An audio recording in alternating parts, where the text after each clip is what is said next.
Good morning, students. Beta, today this is lecture number 3. As we have started important question series from the chapter optics. So today, beta, we will again discuss few 5-mark questions which are very important from the chapter optics. So beta, do it must. Many times these questions came in your final CBSE exam. ਤਾਂ ਬੇਟਾ ਇਸ ਨੂੰ ਬਹੁਤ ਅੱਛੀ ਤਰ੍ਹਾਂ ਕਰਕੇ ਜਾਣਾ ਹੈ, ਠੀਕ ਹੈ ਜੀ। ਸੋ ਫਸਟ ਕੁਐਸਚਨ ਕੀ ਹੈ ਬੇਟਾ, derive a relation for refraction at convex spherical surface when object lies in rarer medium.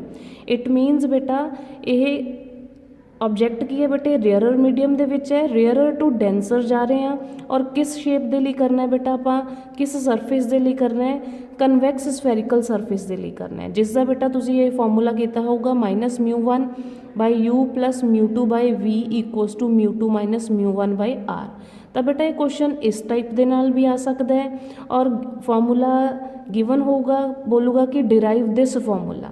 ਤਾਂ ਬੇਟੇ ਤੁਸੀਂ ਹੋਲ ਜੋ ਡੈਰੀਵੇਸ਼ਨ ਹੈ ਤੁਸੀਂ ਜ਼ਰੂਰ ਕੀਤੀ ਹੋਊਗੀ, ਉਸ ਨੂੰ ਅੱਛੇ ਮੈਨਰ ਦੇ ਵਿੱਚ ਕਰਨਾ ਹੈ। ਬੇਟੇ ਇਹੀ ਸੇਮ ਕੁਐਸਚਨ ਇਸ ਫਾਰਮੂਲਾ ਦੇ ਇੰਸਟੈਡ ਇਸ ਤੋਂ ਬਿਨਾਂ ਇਸ ਫਾਰਮੂਲਾ ਦੇ ਫਾਰਮ ਦੇ ਵਿੱਚ ਵੀ ਆ ਸਕਦਾ ਹੈ। ਤਾਂ ਬੇਟੇ ਕਨਫਿਊਜ਼ ਨਹੀਂ ਹੋਣਾ, ਕੁਛ ਵੀ ਨਹੀਂ ਹੈ, ਇਹੀ ਫਾਰਮੂਲਾ ਨੂੰ ਡਿਵਾਈਡ ਕੀਤਾ ਹੋਇਆ ਬੋਥ ਸਾਈਡਸ ਤੇ ਮਿਊ ਦੇ ਨਾਲ। ਤਾਂ ਬੇਟਾ ਜਦੋਂ ਤੁਸੀਂ ਮਿਊ ਦੇ ਨਾਲ ਡਿਵਾਈਡ ਕਰੋਗੇ then you will get this formula. ਤਾਂ ਕਨਫਿਊਜ਼ ਨਹੀਂ ਹੋਣਾ ਬੇਟਾ, ਇਹਨਾਂ ਫਾਰਮੂਲਾਜ਼ ਨੂੰ keep in your mind and think wisely ਕਿ ਆਪਾਂ ਕਿਸ ਕੁਐਸਚਨ ਦੇ ਵਿੱਚ ਕੀ ਕਰਨਾ ਹੈ, ਠੀਕ ਹੈ ਜੀ। ਤਾਂ ਇਹ ਚੀਜ਼ਾਂ ਬੇਟੇ ਤੁਸੀਂ ਅੱਛੀ ਤਰ੍ਹਾਂ ਲਰਨ ਕਰਨੀਆਂ ਨੇ। ਨੈਕਸਟ ਕੁਐਸਚਨ ਹੈ ਬੇਟਾ ਡਿਡਿਊਸ ਲੈਂਸ ਮੇਕਰ ਫਾਰਮੂਲਾ। ਤਾਂ ਲੈਂਸ ਮੇਕਰ ਫਾਰਮੂਲਾ ਬੇਟਾ ਵਿਚ is very important, 1/f equals to μ minus 1 equal bracket 1/r1 minus 1/r2 close bracket. तो बेटे लेंस मेकर फार्मूला का भी वो बोल सकता है कि डिड्यूस करो लेंस मेकर फार्मूला, अदरवाइज बेटा फार्मूला भी गिवन हो सकता है कि डिराइव दिस रिलेशन। तो बेटा तुसी इस वाली डेरीवेशन भी अच्छी तरह करोगे। बेटा यही क्वेश्चन अगर आ जाता है कि deduce lens maker formula, then बेटा you can derive the formula for convex और कनकेव। तो बेटा ये तुहाडी चॉइस होगी, तुसी कनकेवली करना है या कन्वैक्सली करना है, जिस दे विच तुहानूं बैटर फील है, कोई भी कंप्लीकेशनस नहीं हैगियां, अच्छी तरह आंदा तो उही वाले बेटा फार्मूला नूं डिराइव करना है। फॉर एग्जाम्पल बेटे next question deduce lens formula for concave lens.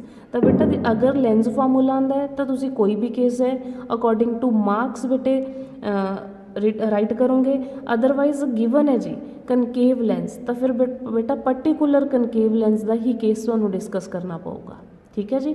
तो कनकेव लेंस दे विच बेटे तुसी उही उसकी डायग्राम नूं अच्छी तरह रे-डायग्राम नूं ड्रॉ करोगे। आफ्टर दैट बेटे you will solve the whole derivation carefully. तो बेटा लेंस फार्मूला की होंदा है 1/v minus 1/u equals to 1/f। बेटे लेंस चाहे कोई भी है, कनकेव है या कन्वैक्स है, फार्मूला लेंस हमेशा सेम रहूगा। जिमें कि लेंस मेकर फार्मूला है, चाहे बेटा वो कनकेव दे लिए है चाहे कन्वैक्स दे लिए है, अपना फार्मूला सेम ही रहूगा। तो कन्फ्यूज़ नहीं होना तुसी। नैक्सट बेटे deduce lens formula for a convex lens when real image is formed. बेटा आप अज इस लैक्चर दे विच वैरायटी ऑफ क्वेश्चनस नूं डिस्कस कर रहे हैं। मीनस एक ही क्वेश्चन किस टाइप दे नाल आ सकता है, वो कल्ला लेंस फार्मूला भी दे सकता है, कन्वैक्सली दे सकता है, कनकेवली दे सकता है। अगर कन्वैक्स दे लिए है तो उसने बोलता कि कल्ला रियल इमेज लिए ही करना है, no need to do the for virtual image.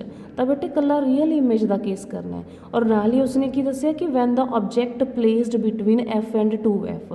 तो बेटे 10th दे विच आपां रे डायग्राम्स नूं बहुत अच्छी तरह करके आए हैं। If anyone having any problem बेटा then you can check in the playlist, ठीक है जी। उत्थे बेटा लैक्चरस पे ने इमेज फॉर्मेशन के साइन कन्वेंशनस के, अगर कोई प्रॉब्लम है तो तुसीं उत्थों देख सकते हो। तो देखो बेटे इत्थे आपां ऑब्जेक्ट नूं कित्थे रखिया, f और 2f दे विच रखिया बेटा, ठीक है जी। और जो रियल इमेज होंदी है बेटे ऑलवेज साडी इन्वर्टड इमेज होंदी है। तो सानू पता है बेटा बाय यूजिंग साडे जिहड़े रूल्स गिवन ने कि if any ray is parallel to the principal axis तो वो की होगी बेटा आफ्टर रिफ्रैक्शन वो फोकस दे विचों पास करूगी।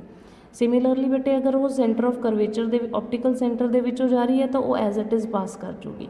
तो जिस पॉइंट के उत्ते जाके बेटा रेज मीट करनगियां उही साडा की होगा इमेज का पॉइंट होगा।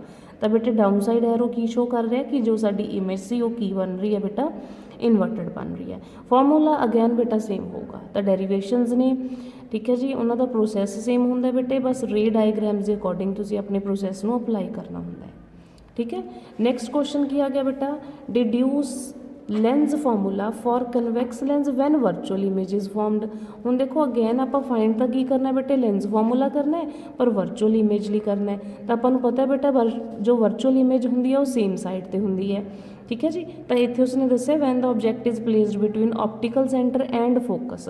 तो अपना ऑप्टिकल सेंटर यही है बेटे, फोकस अपना यही है, उसके इन बिटवीन आप इमेज नूं रखिया और अपनी जो इमेज सी बेटे वो की बन गई, वर्चुअल इमेज बन गई।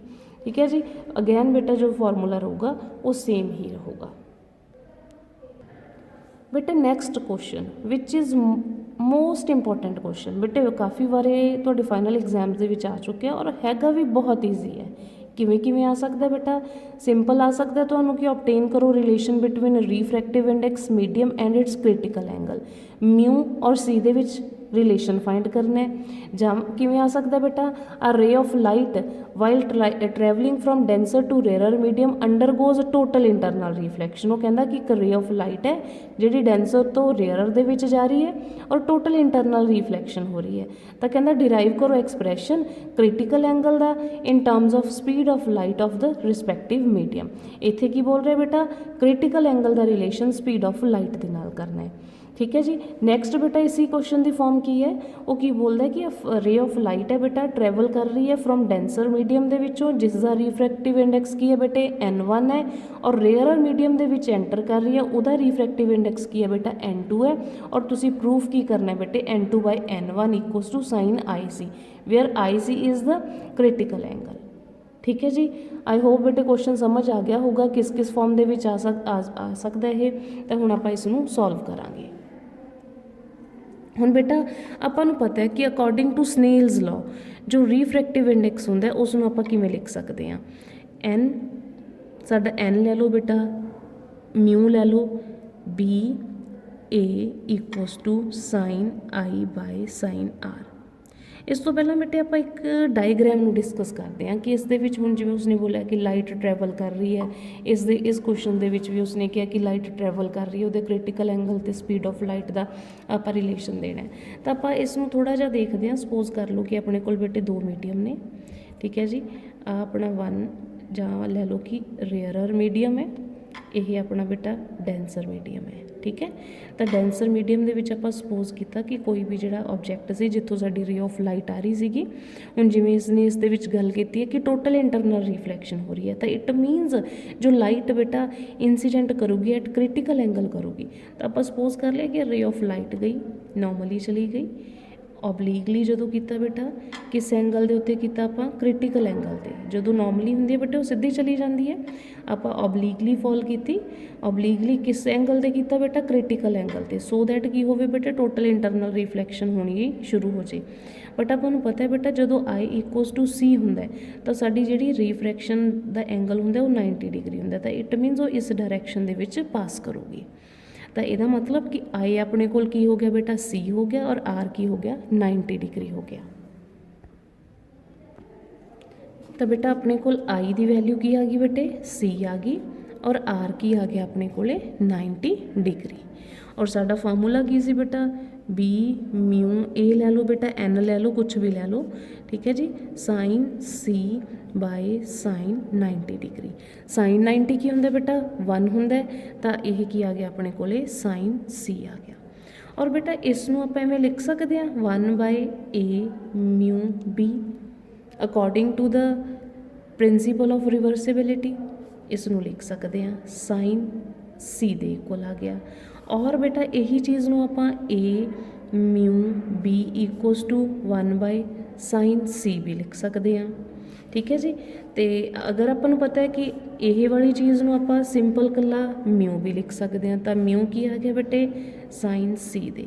तो इत्थे तो आपां बेटा रिलेशन फाइंड करता रिफ्रैक्टिव इंडेक्स और क्रिटिकल एंगल दे विच।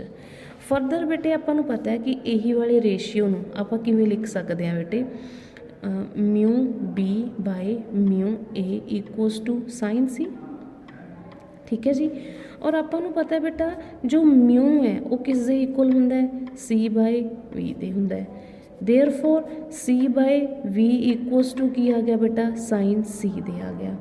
और साइन C किस दे इक्वल आ गया बेटे, साइन C किस दे इक्वल आ गया V/C दे। तो देखो हुण इत्थे क्रिटिकल एंगल दा विद स्पीड ऑफ लाइट दे नाल असी रिलेशन है जिहड़ा फाइंड आउट करता। ठीक है जी। अगर बेटा N2 N1 की नोटेशन है तो आपां इत्थे 1 ते 2 लै लांगे, तो उही बेटे साइन C का रिलेशन किहदे नाल आ जाऊगा N2/N1 दे नाल आ जाऊगा। तो इस टाइप दे नाल बेटा इस क्वेश्चन को सॉल्व करना है।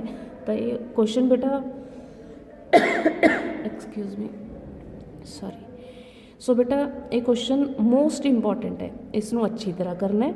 अगर किसी को भी कोई प्रॉब्लम होगी बेटा then you can ask in comment section. So for this बेटा for today this much only. So beta we will see in the next class. Thank you. Have a nice day.